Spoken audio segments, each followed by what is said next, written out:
오늘날 우리가 흔히 문과, 이과를 나누는 방식, 그리고 진정한 교양인이란 어떤 사람일까 하는 고민, 이런 생각들이 사실은 아주 오래전부터 시작된 거대한 논쟁의 연장선에 있다는 사실 알고 계셨나요? 오늘 우리가 함께 읽어볼 이 책은 바로 그 논쟁의 한복판으로 우리를 안내합니다. 19세기 지성계를 그야말로 뒤흔들었던, 그리고 오늘날까지도 우리 교육의 근간을 이루는 생각들에 깊은 영향을 미치고 있는 아주 뜨거웠던 싸움의 이야기 속으로 들어가 보겠습니다. 이 책의 저자인 토마스 헨리 헉슬리는요, 당시 진정한 교육이란 무엇인가를 둘러싼 논쟁을 하나의 전쟁에 비유합니다. 아주 생생하죠? 이미 굳건하게 자리를 지키고 있던 기존의 강자들, 즉 고전교육이라는 거대한 군대에 맞서서 물리과학이라는 완전히 새로운 깃발을 든 세 번째 군대가 나타나면서 전장이 아주 복잡하고 치열해졌다는 겁니다. 자, 이 갈등을 제대로 이해하려면요, 당시 지식인들의 세계를 한번 상상해 볼 필요가 있어요. 거대한 전쟁터 같은 곳이었습니다. 한쪽에는 수백 년간 교육의 중심을 지켜온 그리스 로마 고전이라는 전통의 군대가 있었고요. 다른 한쪽에서는 그에 맞서는 새로운 지식의 흐름들이 교육의 패권을 차지하기 위해 아주 격렬하게 싸우고 있었죠. 헉슬리는 스스로를 이 세운 과학군대의 일개 병사, 1등병이라고 아주 겸손하게 표현하는데요. 그러면서도 이 싸움이 지식의 미래를 결정짓는 정말 중요한 투쟁이라고 봤습니다. 그의 묘사가 참 재미있어요. 이 새로운 과학자들은 아직 대학이라는 제도권의 정식 군대로 인정받지 못한 채 저 견고한 성벽에 맞서 싸우는 게릴라 부대와 같다는 거죠. 비정규군이지만 그 열정과 파괴력만큼은 무시할 수 없는 그런 존재들이었던 겁니다. 자, 그렇다면 말이죠. 이 새로운 과학이라는 군대가 그토록 거세게 도전했던 기존의 질서, 그 성벽은 대체 무엇으로 만들어져 있었을까요? 그건 단순히 오래된 지식 같은 게 아니었습니다. 그 시대 사람들의 생각, 가치관, 심지어 사회적 지위와 명예까지 결정짓는 아주 구체적이고 강력한 교양이라는 개념 위에 세워져 있었어요. 당시 영국의 교육받은 계층, 소위 엘리트들 사이에는 아주 확고한 믿음이 있었습니다. 학교와 대학의 오랜 전통을 통해 더욱 단단해진 믿음이었죠. 어떻게 하면 진정한 교양인이 될 수 있는가, 비판적으로 사고하고 도덕적으로 판단하며 사회를 이끌어갈 리더가 되려면 무엇을 배워야 하는가? 이 질문에 대한 답은 딱 하나라고 봤던 겁니다. 바로 그리스 로마 고전을 통한 인문교육이었죠. 다른 길은 아예 생각조차 하지 않았던 거예요. 이 문장이 당시 지식의 서열을 아주 명확하게 보여줍니다. 고대 그리스 로마에 대한 지식은 진정한 교육, 즉 교양 그 자체로 인정받았어요. 하지만 과학이나 공학 같은 다른 분야의 지식은 아무리 깊이가 있어도 그냥 기술적인 전문 지식으로 취급받았던 거죠. 이건 그냥 책상 앞에서 벌어지는 학자들만의 이야기가 아니었다는 게 중요해요. 누가 사회의 주도권을 쥐고 누가 중요한 정책을 결정할 자격이 있느냐 하는 아주 현실적인 권력의 문제와 직결되어 있었습니다. 그럼 왜 그렇게 고전 문학을 중요하게 여겼을까요? 당시 주장의 핵심은 이렇습니다. 교양의 본질은 결국 삶에 대한 비평이라는 거예요. 그런데 그 비평에 필요한 모든 재료, 모든 지혜가 바로 문학, 특히 고전 문학 안에 다 들어있다는 것이었죠. 예를 들어 이런 겁니다. 정의란 무엇일까? 좋은 삶이란 어떤 걸까? 국가는 어떻게 운영되어야 할까? 이런 근본적인 질문들이 있잖아요. 이런 질문에 대한 답은 오직 플라톤이나 아리스토텔레스 같은 고대 현인들의 글 속에서만 찾을 수 있다고 굳게 믿었던 겁니다. 아니, 그런데 왜 하필 그리스 로마 고전이었을까요? 다른 학문도 많은데 왜 유독 이 특정 종류의 지식이 그토록 오랜 시간 막강한 힘을 가졌을까요? 헉슬리는 이 현상을 이해하려면 단순히 고전이 우수해서라고 생각하면 안 된다고 말합니다. 그 뿌리를 찾으려면 고전 공부가 취향의 문제가 아니라 생존의 문제, 즉 필요의 문제였던 수백 년 전의 과거로 거슬러 올라가야 한다고 주장하죠. 자, 시간을 한번 훌쩍 거슬러 올라가 볼게요. 헉슬리가 살던 시대에서 한 500년에서 600년 전, 그러니까 중세 시대로 가보는 겁니다. 그 시대에는요, 법률, 의학, 신학, 철학, 우리가 생각하는 모든 종류의 고등 지식은 오직 라틴어로만 기록되고 논의되었습니다. 다른 언어로는 그런 깊이 있는 지식을 다룰 수조차 없었어요. 따라서 라틴어를 모른다는 건 곧 지식의 세계로부터 완전히 차단되는 것을 의미했습니다. 다른 선택지가 아예 없었던 거죠. 그리고 그 라틴어로 쓰인 지식의 정점에는 무엇이 있었을까요? 바로 신학이었습니다. 오늘날 우리가 1 더하기 1은 2다처럼 당연하게 여기는 수학 공식 있잖아요.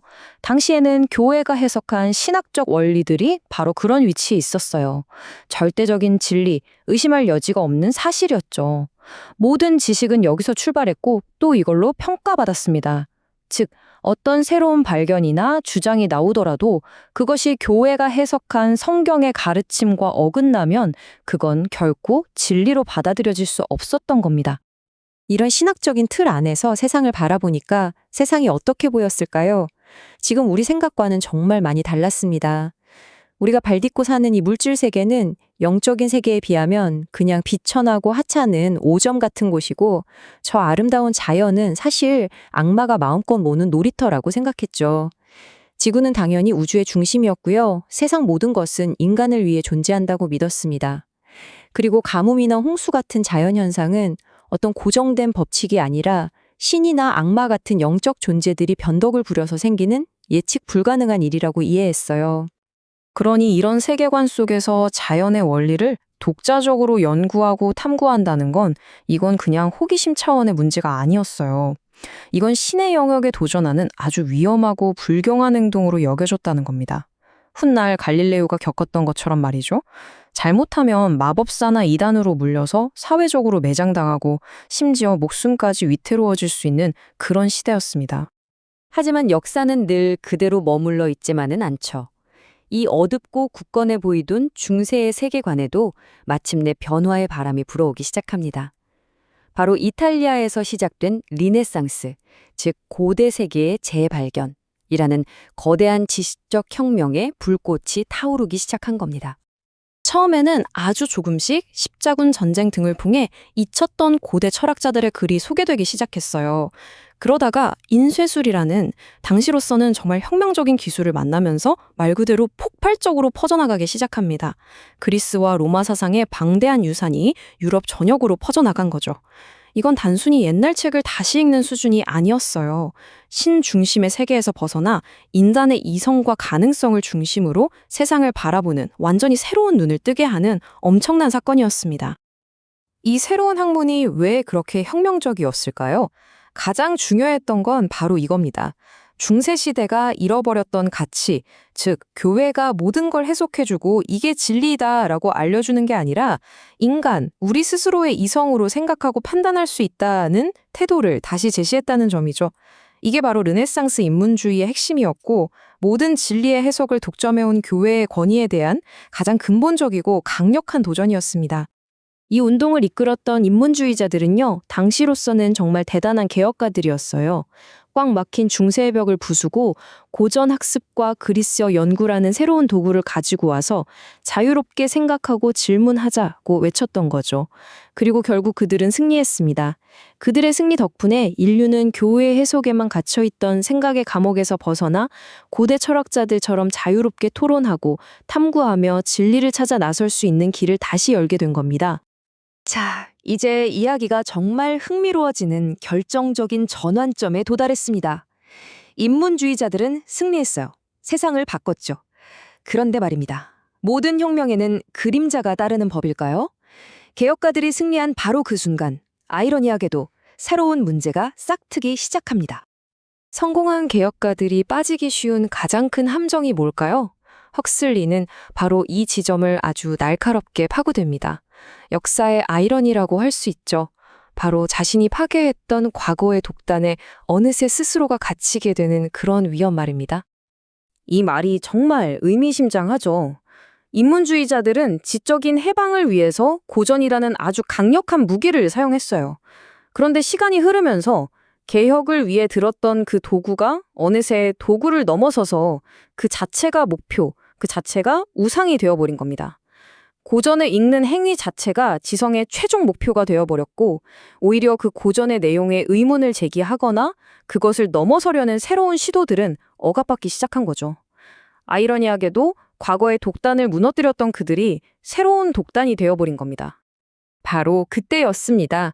인문주의가 하나의 굳건한 성이 되어가고 있을 때 성 밖에서는 또 다른, 어쩌면 인문주의 혁명보다 훨씬 더 거대한 혁명이 조용히 하지만 아주 강력하게 진행되고 있었어요. 바로 우리가 아는 과학혁명입니다. 그리고 이 새로운 혁명은 이제는 또 하나의 권위가 되어버린 고전교육의 세계관과 정면으로 충돌할 수밖에 없었습니다. 코페르니쿠스, 갈릴레오, 뉴턴 같은 이름들 다들 들어보셨죠? 이들의 발견은 그냥 새로운 사실 몇 개를 추가하는 수준이 아니었어요. 우주를 움직이는 건 변덕스러운 신이나 악마의 뜻이 아니라 냉정하고 정확한 수학적 법칙이라는 걸 밝혀낸 거죠. 세상이 더 이상 두려움과 신비의 대상이 아니라 우리의 이성으로 이해하고 예측할 수 있는 대상이 된 겁니다.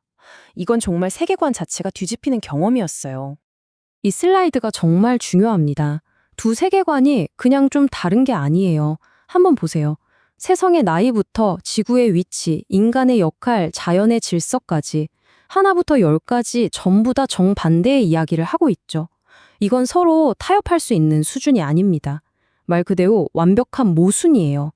한쪽은 수천 년 된 권위 있는 텍스트에 쓰여 있으니 진리라고 말하고, 다른 한쪽은 아니 내 눈으로 직접 관찰하고 실험으로 증명할 수 있는 것만 진리라고 말하는 거죠.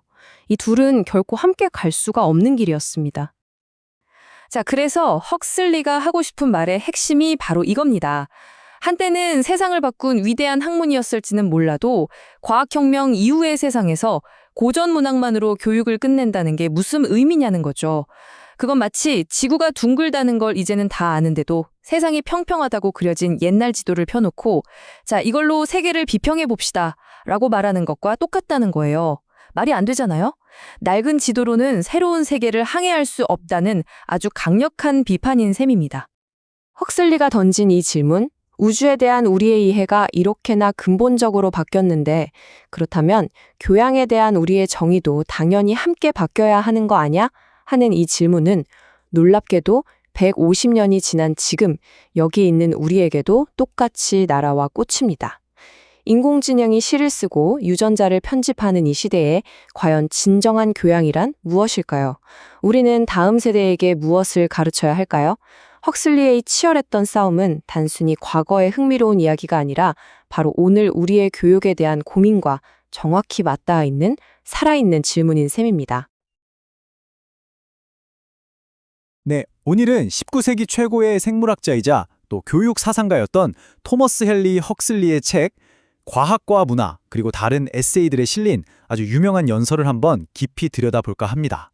헉슬리는 이 연설에서요, 당시 대학이 처한 현실을 정말 날카롭게 분석하고 또 앞으로 올 세대를 위해서 이상적인 대학은 과연 어떤 모습이어야 하는지 그 청사진을 제시하고 있습니다. 헉슬리는 이 연설을 시작하면서 자신을 학계의 아주 높은 엘리트가 아니라 기존 질서에 도전할 준비가 된 아웃사이더, 바로 평민이라고 소개합니다. 이게 그냥 겸손하게 하는 말이 아니에요, 여러분. 19세기 영국이 얼마나 엄격한 계급 사회였습니까? 이런 상황에서 이 한 문장은요, 그 자리에 모인 학생들과 엄청난 연대감을 만들어내는 거죠. 나는 저 부자 칼리지 학장들이나 기득권 편이 아니라 오직 진리와 학생 여러분의 편에 서겠다고 선언하는 아주 강력하고 의도된 발언이었던 겁니다. 자, 그럼 헉슬리가 꿈꿨던 미래의 대학. 그 모습을 제대로 알려면요, 먼저 그가 우리를 이끄는 역사의 뿌리로 한번 거슬러 올라가 봐야 합니다. 왜냐하면 헉슬리는 미래를 바꾸려면 과거에 가장 순수했던 이상, 그 본질부터 다시 찾아와야 한다고 믿었거든요. 대학이 맨 처음 태어났던 중세시대로 한번 같이 가보시죠. 헉슬리는 12세기 파리 대학을 그 원형으로 딱 꼽습니다. 근데 이 대학은요, 무슨 왕이 명령해서 아니면 교황이 돈을 대서 지은 그런 으리으리한 건물이 아니었어요. 독일, 스페인, 영국, 유럽 전역에서 학자들이 모여들었는데 오직 지식에 대한 뜨거운 열망, 그거 하나만 가지고 자발적으로 만든 학문 공동체였습니다. 뭐랄까, 일종의 학자들의 길드 같은 거였죠. 여기서 헉슬리가 되찾고 싶었던 첫 번째 이상이 나옵니다. 바로 대학의 본질은 건물이 아니라 지식을 향한 열정으로 똘똘 뭉친 사람들의 네트워크라는 사실입니다. 당시 대학이 어떻게 운영되었는지를 보면 정말 흥미로운 게 바로 이 네이션이라는 개념입니다. 이게 지금 우리가 생각하는 국가랑은 좀 달라요. 같은 언어, 같은 문화를 쓰는 지역 출신 학생들이 모여서 만든 자치단체였거든요. 근데 이 네이션이 그냥 친목 동아리 같은 게 아니었습니다. 먼 타지에서 온 학생들이 법적으로 보호받고 또 자신들의 권리를 주장할 수 있게 해주는 어떻게 보면 하나의 정치적인 조직이었던 거죠. 그리고 이 구조의 핵심은 놀라울 정도로 민주적이었다는 점입니다. 여기서 핵심이 뭐냐면 렉토르, 그러니까 지금의 총장이요. 외부에서 왕이나 주교가 이 사람을 총장으로 임명한다, 이렇게 내려꽂는 권위자가 아니었다는 거예요. 학생들이 직접 우리들의 이익을 대변해달라고 뽑은 대표자였다는 거죠. 이 렉토르는 외부의 간섭으로부터 대학의 자치권을 지키고 또 내부 질서를 유지하는 아주 막강한 힘을 가졌습니다. 말 그대로 대학은 학생과 교수가 주인이 되는 학자들의 공화국이었던 셈이죠. 당시 교육과정을 보면 지금 기준으로 보면 좀 기초적인 수준이라고 생각할 수도 있어요. 하지만 헉슬리는 그 안에 담긴 정신을 굉장히 높게 평가했습니다. 문법, 논리학, 수사학으로 이루어진 3학은 비판적으로 생각하고 또 표현하는 법의 기초를 다졌고요. 산술, 기하학, 천문학, 음악으로 이루어진 4과는 이 세상에 돌아가는 이치를 이해하는 도구가 되어 주었습니다. 즉, 이 교육의 목표는 어떤 특정 기술자를 만들어내는 게 아니었어요. 인간이 가진 모든 능력, 그러니까 언어, 논리, 수학, 과학, 예술, 이 모든 걸 조화롭게 발전시켜서 온전한 지성인을 키워내는 것이 목표였던 겁니다. 자, 그렇다면 지식인들이 만든 이 민주적인 공화국, 이 위대한 이상은 대체 어디서부터 길을 잃고 무너지기 시작했을까요? 헉슬리는 그 역사의 변곡점을 정확하게 짚어냅니다. 바로 칼리지의 등장과 그 변질 때문이었습니다. 원래 칼리지는 대학의 교육 기능에 도전하는 그런 기관이 아니었습니다. 오히려 정반대였죠. 재능은 정말 뛰어난데 당장 먹고 잘 곳이 없는 가난한 학생들을 위해서 마음씨 좋은 독지가들이 세운 일종의 자선 기숙사 같은 거였어요. 그러니까 교육을 통해서 가난을 벗어날 수 있게 해주는 아주 숭고한 장치였던 거죠.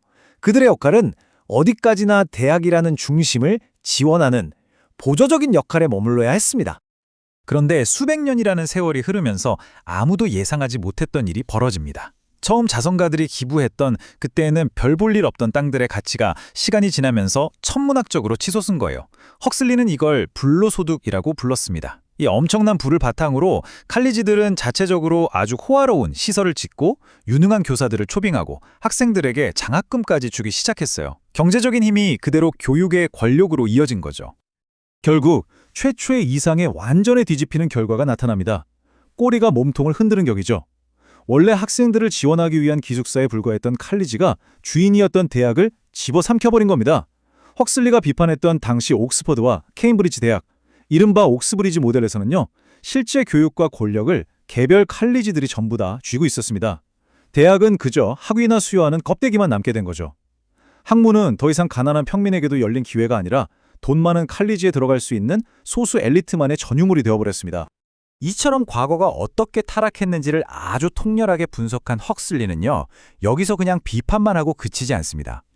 미래를 향한 대안, 그러니까 현대사회에 진짜로 필요한 이상적인 대학은 과연 어떤 모습이어야 하는지에 대한 강력한 비전을 제시합니다. 헉슬리에게 대학이란 건 그냥 오래된 지식을 쌓아놓고 전달만 하는 창고가 아니었습니다. 이 문장이 그걸 정확히 보여주죠. 대학은 인류의 지식을 넓혀나가는 최전선, 즉 새로운 진리를 만들어내는 엔진이어야 했습니다. 교수는 그저 교과서를 읽어주는 사람이 아니라 학생들에게 끊임없이 왜? 라고 질문을 던져서 스스로 생각하게 만드는 의심의 부모인 동시에 아직 인류가 모르는 미지의 영역을 탐험하는 능숙한 발견자여야 한다는 거죠. 교육과 연구, 이 두 가지는 절대 뗄 수 없는 하나라는 선언입니다. 헉슬리는 이상적인 대학이 이 세 개의 기둥 위에 단단히 서 있어야 한다고 주장했습니다. 첫째, 연구를 통해서 지식의 경계를 계속해서 넓혀나가야 하고요. 둘째, 교육을 통해서 그 지식을 다음 세대에게 온전히 전해줘야 합니다. 그리고 마지막으로 접근성을 보장해서 돈이 많든 적든 신분이 높든 낮든 상관없이 재능 있는 모든 사람에게 배움의 기회를 열어줘야 한다는 겁니다. 한 나라가 가진 최고의 자산인 인재를 놓치지 않기 위해서죠. 이 세 기둥이 서로를 굳건히 지탱하면서 균형을 이룰 때 대학은 비로소 자기 역할을 다할 수 있게 되는 겁니다. 헉슬리는 당대 최고의 과학자 중 한 사람이었지만 절대 과학만 최고라고 말하는 사람이 아니었어요. 그는 인문학과 철학을 통해서 인간과 사회를 깊이 이해하고 과학을 통해서 자연의 법칙을 탐구하고 또 예술을 통해서 아름다움을 느끼고 표현하는 능력을 길러야 한다고 주장했습니다. 특히 예술 교육은 인간에게 고상한 즐거움에 마르지 않는 샘을 주는 필수 요소라고 믿었죠. 이 세 영역이 조화를 이룰 때 비로소 한 인간은 완전한 교육을 받았다고 말할 수 있다는 겁니다. 하지만 이렇게 완벽한 구조와 교육 철학을 다 갖춘다고 해도 헉슬리는 진정한 배움을 가로막는 아주 치명적인 장애물이 숨어 있다는 걸 간파했습니다. 그건 바로 오늘날 우리에게 너무나도 익숙한 것, 바로 시험 제도입니다. 헉슬리도 시험이 학생들에게 흩어져 있던 지식을 체계적으로 정리하게 만드는 그런 긍정적인 기능이 있다는 건 인정합니다. 하지만 그 폐해가 훨씬 크다고 경고하죠. 시험이 교육의 목적이 되어버리는 순간 배움은 타락하기 시작한다는 겁니다. 학생들은 진짜 지적 호기심이 아니라 오직 점수를 따기 위해서 공부하게 되고 교사는 깊이 있는 이해를 돕기보다는 시험에 나올 만한 내용을 찍어주는 기술자로 전락하게 됩니다. 결국 시험은 진짜 알을 측정하는 대신 단기간에 정보를 얼마나 잘 외우는가 하는 벼락치기 능력을 보상하는 왜곡된 게임이 되어버리는 거죠. 그는 좋은 시험과 나쁜 시험을 아주 명확하게 구분했습니다. 좋은 시험은요, 배움의 과정에서 내가 뭘 알고 뭘 모르는지 확인하게 해주는 유용한 도구입니다. 반면에 나쁜 시험은 배움의 목적 그 자체가 돼서 학생과 교수 모두를 지치게 만들고 진짜 지적 탐구의 즐거움을 앗아갑니다. 피상적인 지식과 기계적인 암기만 요구하는 시험은 결국 지식을 죽이는 독이 될 뿐이라는 거죠. 이 비유는 그의 주장의 핵심을 정말 정확하게 보여줍니다. 시험관의 역할은 아무도 풀지 못할 기괴한 문제를 내서 학생들을 좌절시키는 게 아니라는 거죠. 마치 훌륭한 코치처럼 대부분의 학생들이 자기 실력을 제대로 발휘하고 평가받을 수 있도록 합리적인 난이도의 과제를 설계해야 한다는 겁니다. 시험의 목적은 소수의 천재를 가려내는 것이 아니라 모두의 현재 역량을 공정하게 진단하고 앞으로 더 성장할 수 있도록 돕는 데 있어야 한다는 말입니다. 헉슬리는 자신의 경험에서 나온 아주 구체적인 예를 듭니다. 바로 당시의 의학시험인데요. 그는 미래의 의사에게 정말 필요한 지식은 우리 몸이 어떻게 작동하는지에 대한 생리학적인 원리인데도 시험에서는 해리향이라는 약재를 만드는 비버의 학명이 뭐냐와 같은 아주 지엽적이고 쓸모없는 암기사항을 묻는다고 통렬하게 비판했습니다. 이건 시험이 어떻게 본질에서 벗어나서 학생들의 시간과 에너지를 낭비하게 만드는지 보여주는 완벽한 사례죠. 자, 이제 마지막으로 헉슬리가 150년 전에 던졌던 이 질문들이 어떻게 오늘날 우리의 교육 현실을 날카롭게 꿰뚫고 있는지 한번 살펴보겠습니다. 헉슬리는 우리에게 묻고 있습니다. 오늘날 대학의 가장 큰 목표는 지적 탐구 정신을 북돋우고 새로운 지식을 만들어내는 것인가요?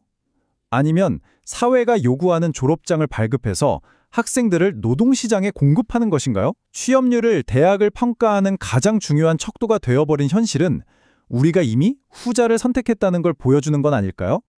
이 질문은 우리가 과연 균형 잡힌 지성인을 길러내고 있는지 아니면 고도로 훈련된 부품으로서의 전문가만을 만들어내고 있는지 돌아보게 합니다. 문숭합니다라는 말이 유행하고 인문학 전공이 점점 줄어드는 현실 속에서 우리는 효율성과 전문성이라는 이름 아래 학생들을 너무 이른 시기부터 좁은 길로만 내몰고 있는 건 아닐까요? 궁극적으로 헉슬리의 경고는 오늘날 우리 교육의 가장 아픈 곳을 찌릅니다. 우리는 시험 점수에 따라서 학생들을 한 줄로 세우고 그 점수가 마치 그 학생의 가치인 양 착각하며 살고 있지는 않습니까? 150년 전 그의 외침은 마치 오늘날 우리의 교실과 입시 현장을 향해 있는 것처럼 믿을 수 없을 만큼 생생하게 들려옵니다. 헉슬리는 비록 자기 시대의 그 이상이 전부 실현되지는 못하더라도 진리의 힘이 결국 다음 세대를 통해서 승리할 것이라는 희망을 놓지 않았습니다. 그리고 이 말은 우리에게 마지막으로 아주 도발적인 질문을 던집니다. 과연 우리는 그의 비전을 현실에서의 승리로 이끌어낸 자랑스러운 후계자가 맞는 걸까요? 혹시 볼테르라는 작가가 쓴 책에 나오는 자디그라는 철학자 이야기 들어보셨나요? 고대 바빌론을 배경으로 한 아주 흥미로운 이야기인데요. 이게 왜 중요하냐면 우리가 흔히 말하는 과학적 추론이라는 게 도대체 뭔지 그 핵심을 정말 기가 막히게 보여주거든요. 자, 한번 상상해 보세요. 배경은 고대 바빌론의 왕궁입니다. 그런데 어느 날 왕비가 가장 아끼는 개와 왕이 제일 소중히 여기는 말이 동시에 감쪽같이 사라져버리는 사건이 발생합니다. 그야말로 왕궁이 발칵 뒤집힌 거죠. 그리고 이 미스터리한 두 사건의 한가운데에 뜬금없이 한 철학자가 휘말리게 됩니다. 이게 바로 이 이야기의 진짜 재미있는 부분입니다. 왕궁 사람들이 사라진 동물에 대해 묻자 자디그라는 이 철학자는 동물을 본 적도 없으면서 그 생김새를 놀라울 정도로 정확하게 묘사하는 거예요. 그러자 사람들은 뭐라고 생각했을까요? 아니, 저렇게 잘하는 걸 보니 저놈이 바로 도둑이구나 하고 확신하게 되죠. 아니, 도대체 어떻게 그 모든 걸 알 수 있었을까요? 자디그가 사용했던 이 기막힌 추리 과정, 지금부터 그 비밀을 함께 파헤쳐보겠습니다. 자, 먼저 왕비의 개에 대한 묘사부터 한번 들어보세요. 그냥 작은 개라고 한 게 아니에요. 최근에 새끼를 낳았다는 사실, 그것도 모자라 왼쪽 앞다리를 전다는 구체적인 부상까지. 정말 귀신이 곡할 노릇이죠.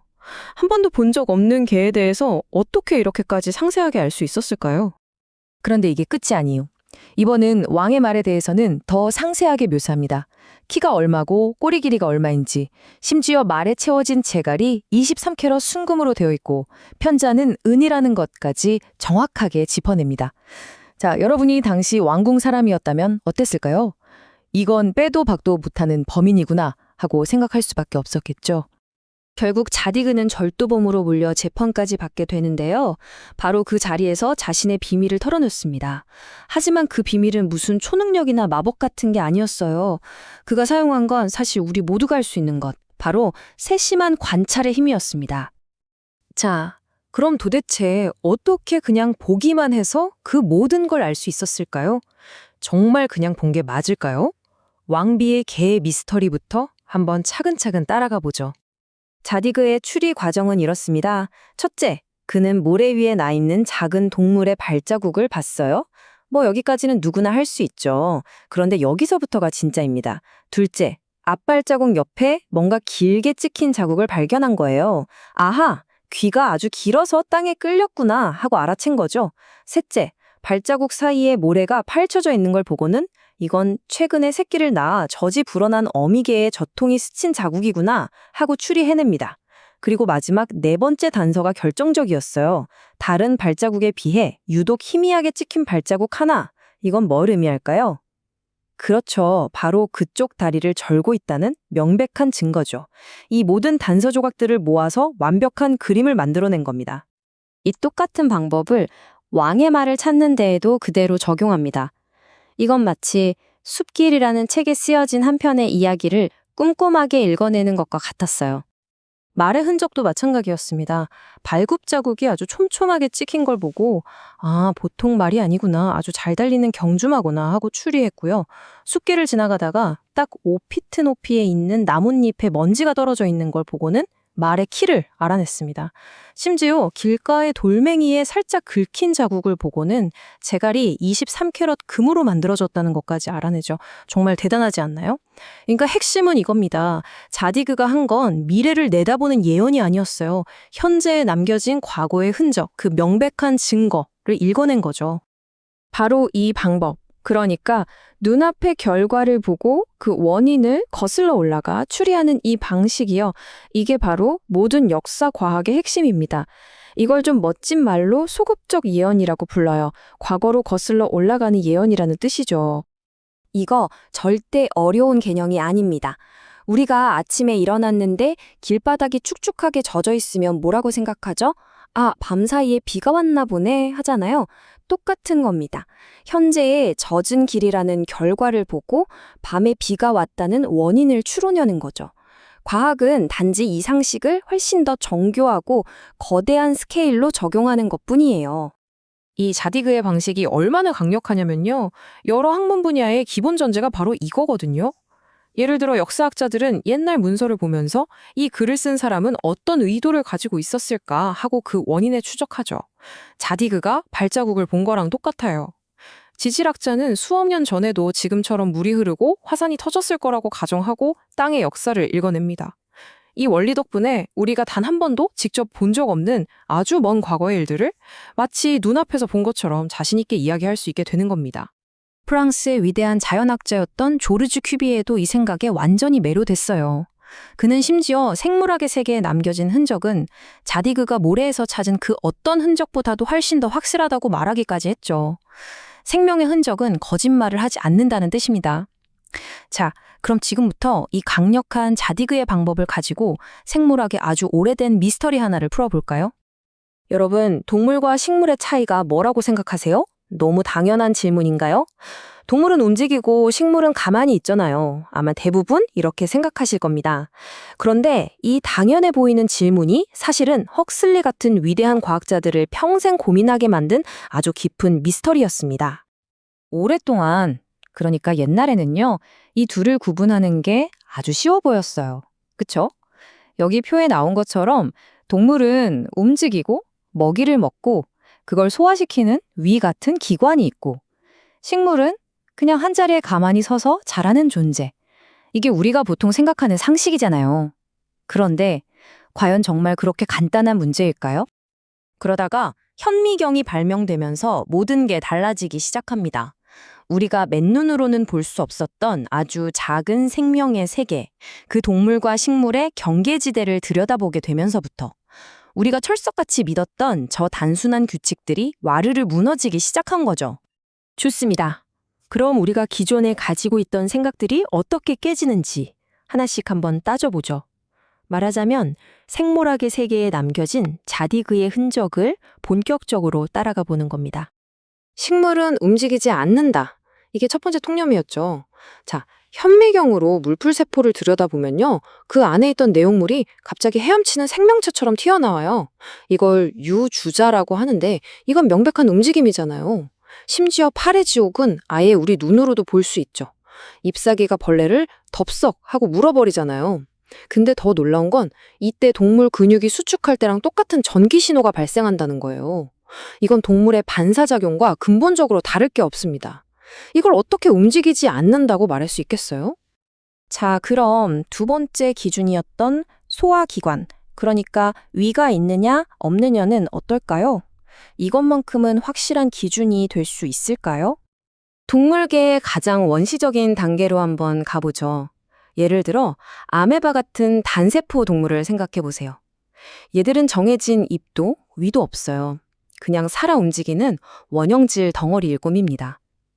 먹이가 몸에 닿으면 그 부분을 그냥 쑥 감싸서 안으로 집어넣고 소화시켜요. 말 그대로 몸 전체가 입이고 위인 셈이죠. 이러면 동물은 위를 가진다는 말도 더 이상 통하지 않게 되는 겁니다. 자, 보세요. 움직임으로도 위장 같은 해부학적 구조로도 동물과 식물을 명확하게 나눌 수가 없게 됐어요.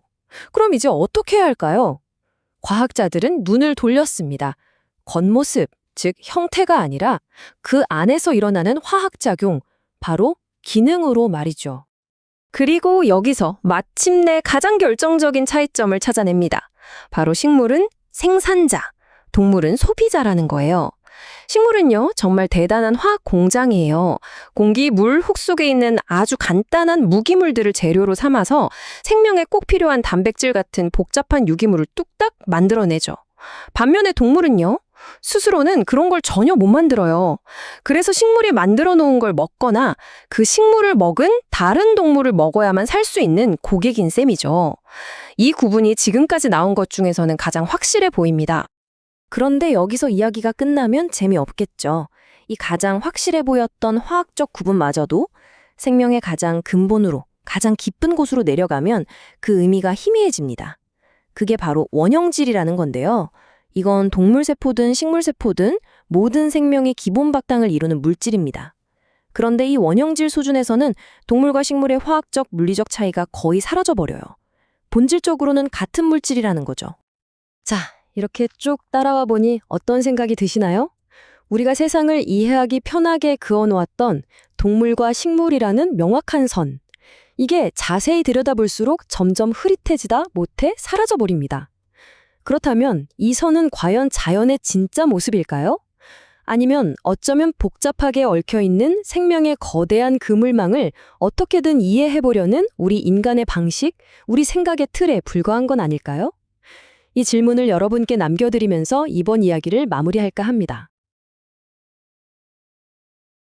우리가 보통 과학적이라고 말할 때 그건 과연 뭘 의미하는 걸까요? 오늘 토머스 헨리 헉슬리의 에세이 2편을 통해서 바로 그 과학적으로 생각하는 법이 뭔지 한번 제대로 들여다보려고 합니다. 이건 그냥 지식을 배우는 게 아니라 생각의 틀 자체를 배우는 시간이 될 거예요. 자, 이런 질문을 한번 시작해 볼까요? 여러분, 한 번도 본 적 없는 동물을 아주 세세한 부분까지 묘사할 수 있으세요? 뭐 털 색깔이나 다리 길이, 심지어는 습관 같은 것까지요? 말도 안 되는 소리 같죠? 그런데요, 바로 이 불가능해 보이는 일이 어떻게 가능한 건지 지금부터 한번 알아보겠습니다. 옛날 옛적 고대 바빌론에 자디그라는 아주 지혜로운 철학자가 살고 있었어요. 그런데 지금 이 사람이 정말 큰 곤경에 처했습니다.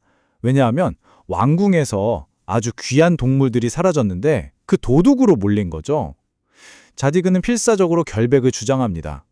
저는 맹세코 그 동물들을 본 적조차 없습니다! 라고요.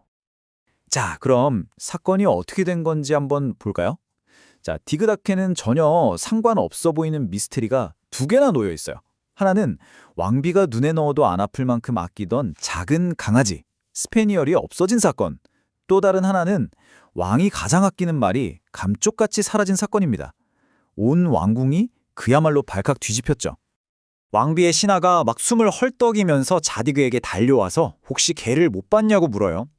그랬더니 자디그가 마치 눈앞에서 보고 있는 것처럼 줄줄 읊기 시작하는 거예요.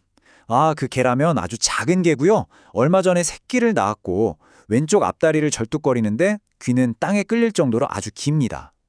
정말 놀라운 건 그는 진짜로 그 개를 한 번도 본 적이 없다는 거예요. 근데 여기서 끝이 아니었습니다. 이번에는 왕의 말을 찾던 사냥꾼 대장이 와서 혹시 말을 못 봤냐고 묻죠. 자디그는 이번에도 조금도 망설이지 않고 대답합니다. 그 말은 세상에서 가장 잘 달리는 준마이고 발굽은 작고 키는 5피트, 꼬리 길이는 3.5피트쯤 될 거라고요. 이것도 물론 단 한 번도 본 적 없는 말에 대한 묘사였어요. 그리고 결정적인 한 방이 남아 있었습니다. 자디그가 덧붙이길 그 말의 제갈은 23캐럿짜리 순금이고 편자는 은으로 만들어졌다는 정말 상상도 못할 디테일까지 말해버린 거예요. 이 말을 듣는 순간 게임 끝이죠. 모두가 확신했어요. 이렇게 자세히 아는 걸 보니 이놈이 바로 도둑이구나. 이제 자디그는 정말 빼도 박도 못하게 된 겁니다. 자, 이제 정말 흥미진진해지죠. 만약 자디그가 범인이 아니라면 도대체 이 모든 걸 어떻게 할 수 있었을까요? 혹시 마법사라도 되는 걸까요? 아니면 그냥 엄청난 거짓말쟁이일까요? 아니면 우리가 생각지도 못한 전혀 다른 비밀이 있는 걸까요? 결국 법정에 서게 된 자디그는 드디어 입을 엽니다. 자기가 쓴 방법은 마법 같은 게 아니라 사실은 누구나 쓸 수 있는 아주 강력한 추론의 힘이었다고요.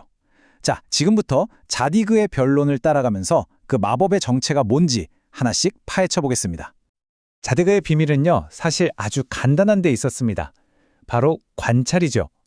그는 그냥 길을 걷다가 아주 작은 실마리들을 놓치지 않았던 거예요. 모래 위에 찍힌 희미한 발자국을 보고 몸집이 작구나, 또 젖꼭지가 땅에 끌려서 생긴 흔적을 보고는 얼마 전에 새끼를 낳았구나 하고 알아챈 거죠. 한쪽 발자국이 유독 옅은 걸 보고는 다리를 전다는 걸, 그리고 발자국 양옆으로 길게 그어진 미세한 선을 보고는 귀가 엄청 길어서 땅에 끌렸구나 하고 추리해낸 겁니다. 이건 마법이 아니라 정말 지독할 정도의 관찰력이 만들어낸 결과였어요. 마르 사건도 똑같았어요. 완벽하게 일정한 간격으로 찍힌 발굽 자국을 보고는 이건 보통 말이 아니구나, 최고의 준마다라고 생각했죠. 숲속 좁은 길을 지나가는데 나뭇가지에 쌓여있던 먼지가 털려있고 나뭇잎이 막 떨어져 있는 걸 봤어요. 그걸 보고 말의 꼬리가 스치고 지나간 높이랑 폭을 계산해서 꼬리 길이를 알아낸 거죠. 더 놀라운 건 뭔지 아세요? 길가에 있는 돌멩이들을 그냥 지나치지 않았다는 거예요. 한 돌멩이에 아주 살짝 긁힌 금속 흔적을 보고 23캐럿 금 제갈을, 다른 돌에 남은 희미한 흔적을 보고 은으로 된 편자를 추리해낸 겁니다. 정말 대단하죠? 헉슬리는 자디그가 쓴 이 방법을 소급적 예언이라고 불렀어요. 이름이 참 멋있죠? 미래를 맞추는 예언이 아니라 과거를 거슬러 올라가 맞추는 예언이라는 뜻이에요. 현재 눈앞에 보이는 결과를 단서 삼아서 과거에 있었던 원인을 알아내는 거죠. 예를 들어 바닥에 물이 헝건한 걸 보면 누가 컵을 엎었구나 하고 알 수 있잖아요. 바로 그거예요. 모든 결과에는 반드시 원인이 있다는 아주 상식적인 생각에서 출발하는 겁니다. 자, 그런데 이 이야기가 그냥 옛날 탐정 이야기에서 끝나지 않습니다. 사실 이 단순해 보이는 이야기가 과거를 탐구하는 모든 학문, 그러니까 역사, 과학 전체를 이해할 수 있는 만능 열쇠를 우리 손에 쥐어주는 거거든요. 이제 자디그의 방법이 어떻게 과학이라는 거대한 세계의 문을 여는지 한번 살펴보겠습니다. 한번 비교해 보세요. 자디그가 했던 일이랑 과학자들이 하는 일이 본질적으로는 똑같다는 거예요. 자디그는 모래 위의 발자국이랑 돌멩이의 흠집을 봤죠. 과학자들은 화석으로 남은 발자국이나 겹겹이 쌓인 지층, 아주 오래된 꽃가루 같은 단서들을 봅니다. 단서의 종류는 다르지만 현재에 남은 증거를 가지고 과거의 모습을 그려낸다는 점에서는 완전히 똑같은 일을 하고 있는 거죠. 사실 이 자디그의 논리는 거의 모든 과학 분야에 적용돼요. 지질학자는 땅속에 겹겹이 쌓인 암석층이라는 거대한 책을 읽으면서 지구의 역사를 알아내고요. 고고학자는 땅속에서 나온 유물 조각들을 퍼즐처럼 맞춰서 사라진 문명의 모습을 되살려냅니다. 고생물학자는 뼈조각 화석 하나만 가지고 수억 년 전 공룡의 모습을 복원해내고, 천문학자는 심지어 수십억 년 전에 출발한 별빛을 분석해서 우주가 어떻게 태어났는지 이야기하잖아요. 이 모든 게 바로 소급적 예언의 놀라운 힘을 보여주는 사례들이죠. 헉슬리가 이렇게 딱 짚어주죠. 자디그의 방법은 시간과 공간을 초월한다고요.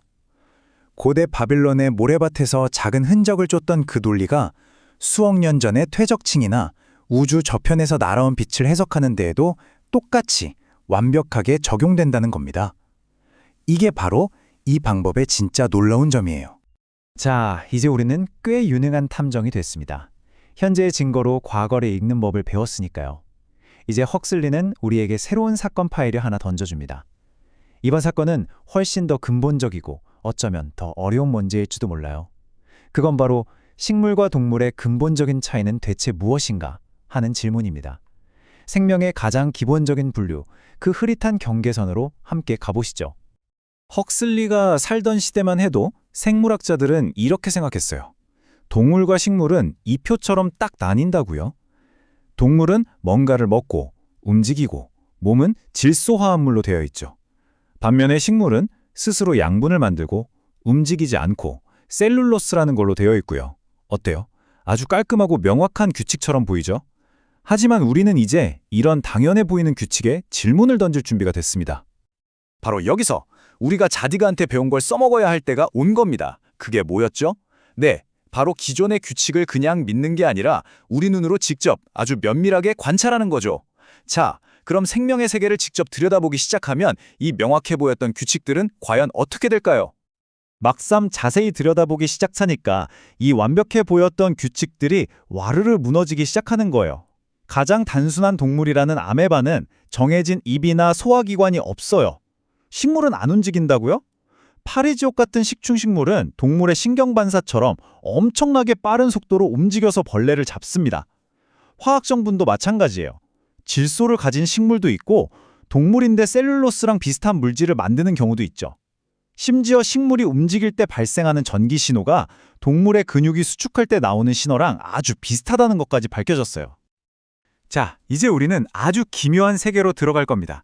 동물도 아니고 식물도 아닌 그 누구의 땅도 아닌 곳, 바로 현미경으로 들여다본 물 한 방울 속 세상이죠. 이 작은 우주 안에서 우리가 알던 모든 분류체계가 시험대에 오르게 될 겁니다. 헉슬리가 우리에게 소개하는 이 미스터리의 주인공, 바로 헤테로미타 랄렌지라는 아주 작은 단세포 생물입니다. 헉슬리는 이 생물을 우리 눈앞에 딱 보여주면서 묻는 거죠. 자, 당신들이 배운 모든 지식을 총동원해서 한번 말해보시오. 이게 동물입니까? 식물입니까? 이 헤테로미타라는 녀석 하는 짓을 보면 정말 헷갈려요. 채찍 같은 털, 그러니까 선모를 막 휘둘러서 헤엄을 치고요. 다른 선모로는 어딘가에 몸을 고정시키기도 해요. 몸 안에는 심장처럼 규칙적으로 뛰면서 노폐물을 밖으로 내보내는 기관도 있고요. 스스로 둘로 나뉘어서 번식하기도 하고 아주 작은 포자를 만들어서 번식하기도 합니다. 도무지 어느 한쪽 장단에 맞추기가 어려운 녀석이죠. 자, 그럼 양측 주장을 한번 들어볼까요? 헤테로미타를 식물이라고 주장하는 쪽은 이 녀석의 생활 방식이 명백히 식물로 분류되는 조류나 곰팡이랑 너무나도 똑같다고 말합니다. 반면에 동물이라고 주장하는 쪽에서는 헤테로미타랑 비슷한 다른 생물들이 고체 먹이를 직접 잡아먹는 게 관찰되었고 저렇게 활발하게 움직이는 건 누가 봐도 동물의 특징 아니냐고 반박하죠. 양쪽 다 들어보면 그럴듯해요. 그런데 말이죠. 여기서 정말 중요한 건 정답을 찾는 게 아닐지도 모릅니다. 어쩌면 이게 동물이냐 식물이냐라는 질문 자체가 잘못된 걸 수 있다는 거죠. 바로 이 불확실함 속에서 우리는 과학의 진짜 본질과 마주하게 됩니다. 바로 이겁니다. 이게 핵심이에요. 헤테로미타를 딱 부러지게 분류하지 못하는 건 과학의 실패가 아니라 오히려 과학의 위대한 성공이라는 겁니다. 왜냐하면 과학의 진짜 목표는 자연을 인간이 만들어 놓은 깔끔한 상자 안에 억지로 구겨놓는 게 아니거든요. 자연이 보여주는 현실이 아무리 복잡하고 지저분하고 애매모호하더라도 그걸 있는 그대로 정직하게 관찰하고 기록하는 것. 그게 바로 과학의 진정한 힘이니까요. 결국 헉슬리는 가장 본질에 가까운 구분법 하나를 제시합니다. 바로 기능으로 나누는 거죠. 정말 멋진 비유인데요. 식물은 무기물로 유기물을 생산하는 노동자 계급, 즉 프롤레타리아고 동물은 그걸 그저 소비하는 귀족 계급이라는 거예요. 이게 가장 확실한 구분선이긴 하지만 헉슬리 자신도 인정합니다. 헤테로미타 같은 생명들이 살아가는 그 경계지대에서는 이 선조차도 흐릿해진다고요. 오늘 이야기는 이 질문으로 마무리하려고 합니다. 자디그는 우리에게 관찰의 힘을, 헤테로미타는 우리 지식의 한계를 보여줬습니다. 만약 자연의 진짜 모습이 우리가 편의상 만들어 놓은 동물과 식물이라는 상자보다 훨씬 더 유연하고 복잡하고 서로 얽혀 있다면 어떨까요? 이건 단순히 생물학만의 이야기는 아닐 겁니다. 우리가 세상을 이해하기 위해 나누는 모든 경계선과 정의들이 과연 현실을 제대로 담아내고 있는지 오늘 한 번쯤 깊이 생각해보는 건 어떨까요? 오늘 우리가 함께 읽어볼 책은 토머스 헉슬리의 과학과 문화입니다. 헉슬리, 이 사람은요, 19세기 과학계에서 가장 뜨거운 목소리를 냈던 인물, 그야말로 과학의 열렬한 옹호자였는데요. 이 책은 그가 남긴 여러 에세이들을 엮은 겁니다. 하나하나가 시대를 뛰어넘는 통찰로 가득 차 있죠. 헉슬리가 이 책에서 정말 목청껏 외쳤던 건 뭐냐면요. 우리가 세상을 볼 때 감정이나 그냥 원래 그랬어 하는 권위에 기대지 말자는 거예요. 대신에 오직 우리 눈으로 관찰할 수 있는 증거, 그리고 차가운 이성에만 기대서 생각하는 새로운 방식을 갖자. 바로 이겁니다. 그중에서도 오늘 우리가 들여다볼 부분은요. 과학 역사상 가장 드라마틱하고 또 가장 혁명적이었던 한 순간을 돌아보는 아주 특별한 기록이에요. 누구 이야기냐고요? 바로 찰스 다윈입니다. 그의 책 종의 기원이 세상에 나온 지 딱 21주년이 되던 해, 그야말로 격동의 시대를 맨 앞에서 온몸으로 부딪혀가며 겪었던 장본인, 바로 헉슬리가 직접 남긴 아주 생생한 증언인 셈이죠. 자, 헉슬리는 다윈의 진화론이 처음 세상에 딱 나왔을 때의 그 엄청난 충격을 이렇게 비유합니다. 마치 갓난아이 하나가 태어났다는 거예요. 근데 말이죠, 이 아이가 보통 아이가 아니었던 겁니다. 태어날 때부터 어찌나 활기차고 개성이 넘쳐났는지 이걸 본 수많은 선량한 사람들이 쟤는 왜 저렇게 고약하고 버릇이 없냐, 그냥 말썽 한번 부리는 거겠지 하면서 혀를 찼다는 거죠. 그리고 이 마지막 문장, 그 요람 주위에는 아주 대단한 소동이 있었다. 바로 이 한 문장에 당시 사회가 느꼈던 모든 감정이 다 담겨 있어요. 당혹감, 불쾌함, 그리고 세상을 뒤흔드는 지적 논쟁의 그 뜨거운 열기까지. 이건 그냥 조용한 서재에서 학자들끼리 점잖게 나눈 토론이 아니었습니다. 기존의 세계관 전체를 뿌리부터 뒤흔들어버린 그야말로 거대한 사건이었던 거죠. 자, 그럼 이런 상황에서 헉슬리는 스스로를 뭐라고 생각했을까요? 이게 참 재밌습니다. 그는 자신을 다윈 이론의 보조 유모라고 표현해요. 그러니까 다윈이라는 위대한 학자가 낳은 이 아이, 앞으로 무한한 가능성을 지닌 이 아이를 옆에서 지켜주는 역할이라는 거죠. 그의 임무는 명확했습니다. 갓 태어난 이 아이의 존재 자체를 위협하는 온갖 종류의 공격을 막아내는 거였어요. 비판, 오해, 심지어는 저주에 가까운 비난의 폭풍우가 몰아쳤거든요. 당시 학계, 종교계, 사회 전체가 들고 일어난 거나 마찬가지였으니까요. 바로 그 한가운데서 그는 훗날 다윈의 불독이라는 별명으로 불릴 정도로 정말 맹렬하게 이 혁명적인 아이디어가 땅에 뿌리 내리고 무럭무럭 자랄 수 있도록 지키는 방패이자 창이 되기를 자처했던 겁니다. 뜨거운 싸움이었다. 헉슬레가 이렇게 회고하는데 이건 절대 과장이 아니었어요. 생각해보세요. 다윈의 이론은 그냥 동식물이 어떻게 생겨났나에 대한 새로운 가설, 그 정도가 아니었습니다.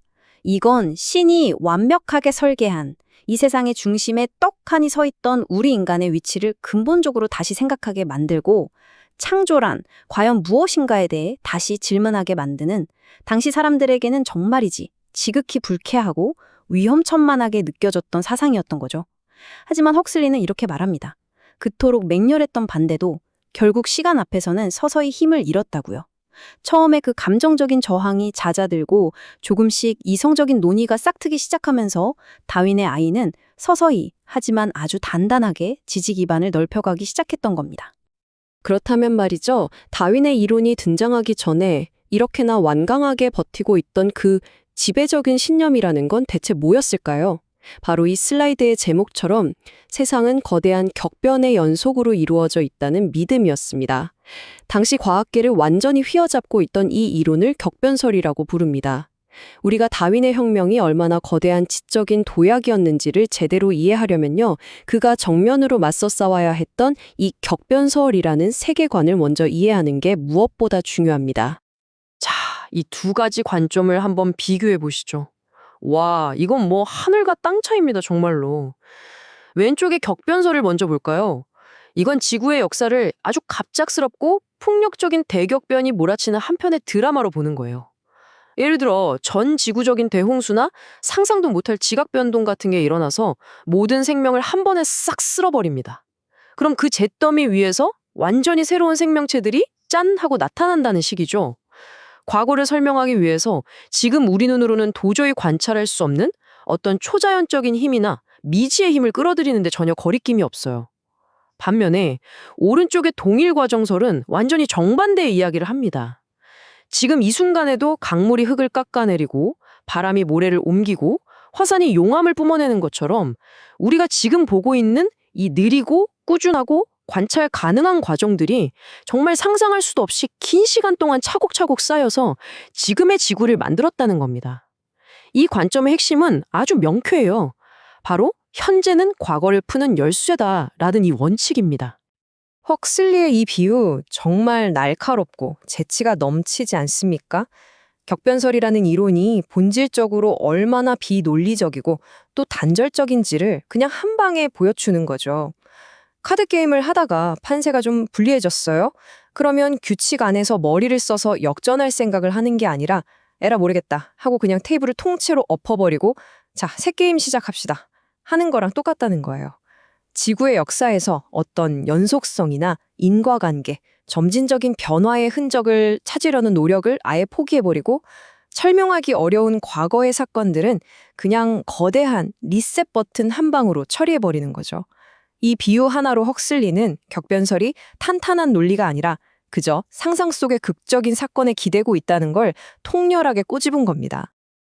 근데 진짜 놀라운 사실은요. 지금 우리 귀에는 다소 기이하게 들리는 이 격변설이 당시 몇몇 괴짜 학자들의 주장이 아니었다는 겁니다. 과학계 전체를 지배하던 정설, 그러니까 확고부동한 패러다임이었어요. 당대 최고의 지성들이라면 누구나 당연하게 받아들이던 지식체계였다는 거죠. 바로 이 점 때문에 지질학의 동일과정설과 생물학의 진화론이 일으킨 이 지적 혁명은 단순히 새로운 사실 몇 개를 추가한 수준이 아니라 세상을 바라보는 창문 자체를 통째로 갈아 끼운 것과 같은 어마어마한 의미를 갖게 되는 겁니다. 다윈의 진화론이라는 이 혁명적인 씨앗이 땅에 뿌려지고 싹을 틔울 수 있으려면 반드시 먼저 해결되어야 할 조건이 하나 있었습니다. 그건 놀랍게도 생물학이 아니라 바로 지질학 분야에서의 근본적인 변화였어요. 생각해보세요. 생명의 진화라는 이 기나긴 드라마가 펼쳐지려면 상상할 수도 없이 깊고 오랜 시간이라는 무대가 반드시 필요하잖아요. 바로 지질학이 그 거대한 무대를 마련해 준 겁니다. 낡아빠진 격변설의 틀을 깨부수고 새로운 땅을 단단하게 다져놓았기에 비로소 다윈의 이론이 발디딜 자리가 생겼던 거죠. 그게 바로 동일과정설입니다. 이 원리는 더 이상 여러 가설 중에 하나가 아니었어요. 현대 지질학이라는 거대한 건물을 떠받치는 가장 기본적인 가정, 그러니까 수학에서처럼 증명할 필요조차 없는 공리의 자리에 오르게 된 겁니다. 격변설이 상상했던 그 미지의 힘, 신비로운 대격변 같은 것들은 과학의 영역에서 완전히 추방당했고요. 그 빈자리를 현재 우리가 관찰할 수 있는 자연 법칙에 근거한 느리지만 꾸준한 변화에 대한 설명이 완벽하게 대체해버렸습니다. 이것이야말로 지질학의 패러다임을 180도 뒤집어버린 거대한 지적 전환이었죠. 바로 이 대목에서 그 혁명이 얼마나 완벽하게 이루어졌는지가 드러납니다. 헉슬리가 이 글을 쓸 당시에 불과 한 세대, 그러니까 20, 30년 전만 해도 학계에서 존중받던 격변설 같은 아이디어는요, 이제 진지하게 들어줄 사람조차 찾기 힘든 그야말로 고시대의 유물이 되어버렸다는 겁니다. 이건 과학계의 합의라는 게 얼마나 빠르고 또 철저하게 바뀔 수 있는지를 보여주는 아주 강력한 사례예요. 새로운 증거와 더 나은 설명 방식이 나타나면 한때 철옹성 같았던 이론도 결국 역사 속으로 사라질 수 있다는 걸 말해주는 거죠. 자, 지질학이 오랜 시간이라는 거대한 무대를 성공적으로 깔아주자 이제 이야기의 클라이맥스가 펼쳐질 준비가 끝났습니다. 바로 다윈의 진화론을 직접적으로 그리고 가장 구체적으로 뒷받침하는 강력한 증거들이 나타나기 시작한 거죠. 바로 땅속 깊은 곳에서 수억 년간 잠자고 있던 화석들입니다. 이 과거 생명들의 기록은 다윈의 이론이 단순한 추측이나 논리적인 유희가 아니라는 사실을 온 세상에 증명하기 시작했습니다. 하지만 처음부터 모든 게 순탄했던 건 아니었어요. 다윈의 이론이 발표됐을 때 그 스스로도 인정한 가장 큰 약점이 하나 있었습니다. 바로 화석 기록에 나 있는 뻥 뚫린 빈틈들이었죠. 그의 이론이 맞다면 종과 종 사이, 더 나아가 파충류와 조류처럼 아주 큰 동물 그룹들 사이를 이어주는 수많은 중간 단계의 생물들, 우리가 흔히 잃어버린 고리라고 부르는 것들이 존재해야만 했거든요. 하지만 종의 기원이 출판된 1859년 당시에는 그런 증거가 정말 너무나도 희귀했습니다. 그러니 비판가들이 바로 이 점을 집요하게 파고들었죠. 당신 이론이 사실이라면 그 수많은 연결고리들은 다 어디에 있단 말인가? 이것이야말로 다윈과 그의 지지자들이 반드시 답해야 했던 가장 뼈아픈 질문이었습니다. 그런데요, 그 침묵은 오래 가지 않았습니다. 곧바로 아주 극적인 반전이 시작돼요. 이 슬라이드의 연대표를 한번 보시죠. 이건 뭐 거의 약속이라도 한 것처럼 비판가들이 그토록 지적했던 바로 그 빈틈들을 정확하게 메워주는 놀라운 발견들이 본물 터지듯이 쏟아지기 시작합니다.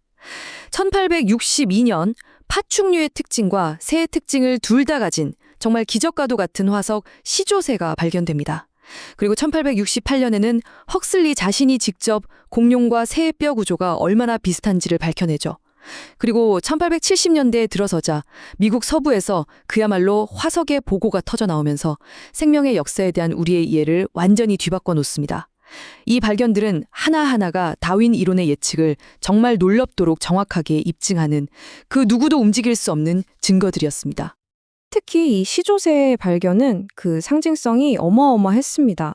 이 슬라이드에서 보시는 것처럼 시조새는 과도기적 형태의 완벽한 예시였어요. 한쪽을 보면 분명히 정교한 비행 깃털을 가지고 있어서 진정한 새라고 할 수 있었습니다. 그런데 다른 쪽을 보면 날카로운 이빨이 박힌 턱, 뼈로 된 긴 꼬리, 날개 끝에 달린 발톱 같은 부분들은 영락없는 파충류의 특징을 그대로 보여주고 있었죠.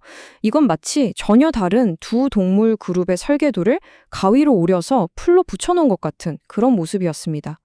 비판가들이 그런 건 불가능하다, 존재하지 않는다고 주장했던 바로 그 연결고리가 실제로 존재했음을 보여준 결정적인 한방이었던 거죠. 그리고 미국 서부에서 발견된 이 말의 진화 계열 화석들은요, 진화가 실제로 어떻게 일어나는지를 눈앞에서 보여주는 한편의 장대한 다큐멘터리나 마찬가지였습니다.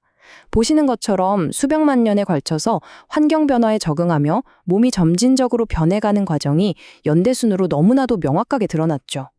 처음에는 숲속에 살던 작은 개만한 크기의 발가락도 여러 개를 가졌던 초기 조상에서부터 시작해서 기후가 변해 초원이 넓어지자 벗빨리 달리기 위해 점점 몸집이 커지고 가운데 발가락이 발달하면서 나머지 발가락은 퇴화하죠.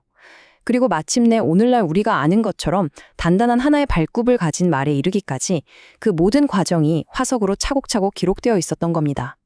이건 그 누구도 반박할 수 없는 그야말로 살아 움직이는 것 같은 진화의 증거 그 자체였습니다.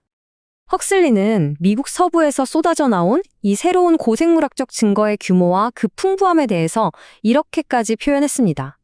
이건 마치 아무도 몰랐던 새로운 대륙을 발견했는데 그곳에 가보니 온통 기이하고 새로운 형태의 생명체들로 가득 차 있는 것을 목격한 고고학자의 경이로움과 같았다는 겁니다. 이 발견들은 단순히 증거 몇 개를 추가한 수준이 아니었어요. 생명의 역사에 대한 인류의 이해를 완전히 새로운 차원으로 끌어올린 그야말로 코페르니쿠스적 전환가도 같은 대사건이었던 거죠. 자, 이제 헉슬리는 이 위대한 발견의 역사에서 한 걸음 더 나아갑니다. 그리고 훨씬 더 본질적인 질문을 던지죠. 그는 여기서 단순히 와, 다윈 이론이 이겼다, 우리가 옳았다 하고 축배를 드는 데서 그치지 않아요. 그보다 훨씬 더 중요한 것, 즉 하나의 방법이 거둔 승리에 초점을 맞춥니다. 다윈의 이론이 옳다는 그 사실 자체보다 그 이론이 어떻게 수많은 비판과 검증의 과정을 거쳐서 옳음을 스스로 증명해냈는가 하는 그 과정이야말로 우리가 진짜로 배워야 할 교훈이라고 말하는 겁니다.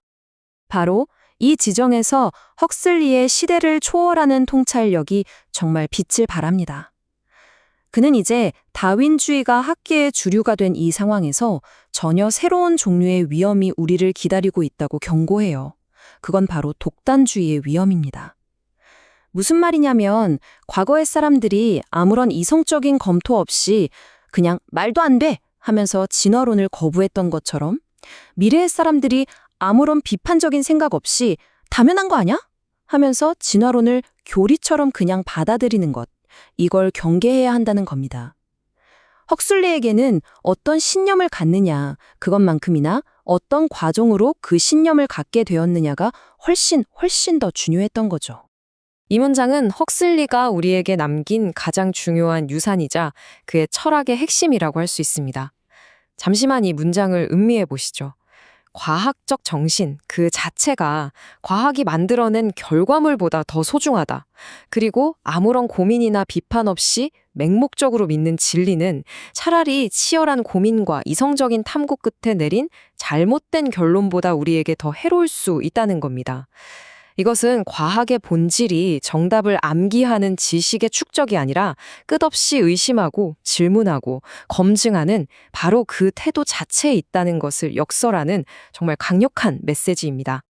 그렇다면 헉슬리가 그토록 강조했던 과학적 정신의 본질은 뭘까요? 한마디로 비판입니다.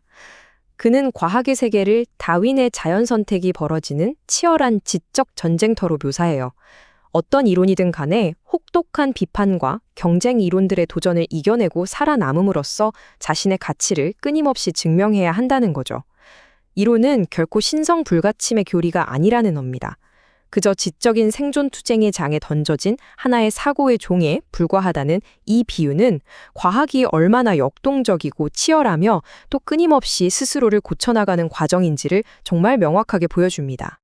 자, 이 긴 분석을 마무리하면서 헉슬리가 던졌던 질문의 칼날을 바로 우리 자신에게 돌려보는 것으로 끝을 맺을까 합니다. 헉슬리는 자신의 시대에 그 누구도 의심치 않았던 교리가 어떻게 새로운 증거 앞에서 속절없이 무너지는지를 생생하게 목격했습니다. 그렇다면 오늘날 우리가 너무나 당연하게 어쩌면 아무런 비판 없이 받아들이고 있는 수많은 과학적, 사회적 진리들 중에는 과연 어떤 것들이 다음 세대의 날카로운 비판과 우리가 아직 발견하지 못한 새로운 증거 앞에서 다시 검토되고 어쩌면 폐기될 운명에 처하게 될까요? 헉슬리가 우리에게 남긴 진짜 유산은 다윈의 이론 그 자체가 아니라 바로 이 질문을 영원히 멈추지 않는 것, 바로 그 과학적 정신 그 자체일 것입니다.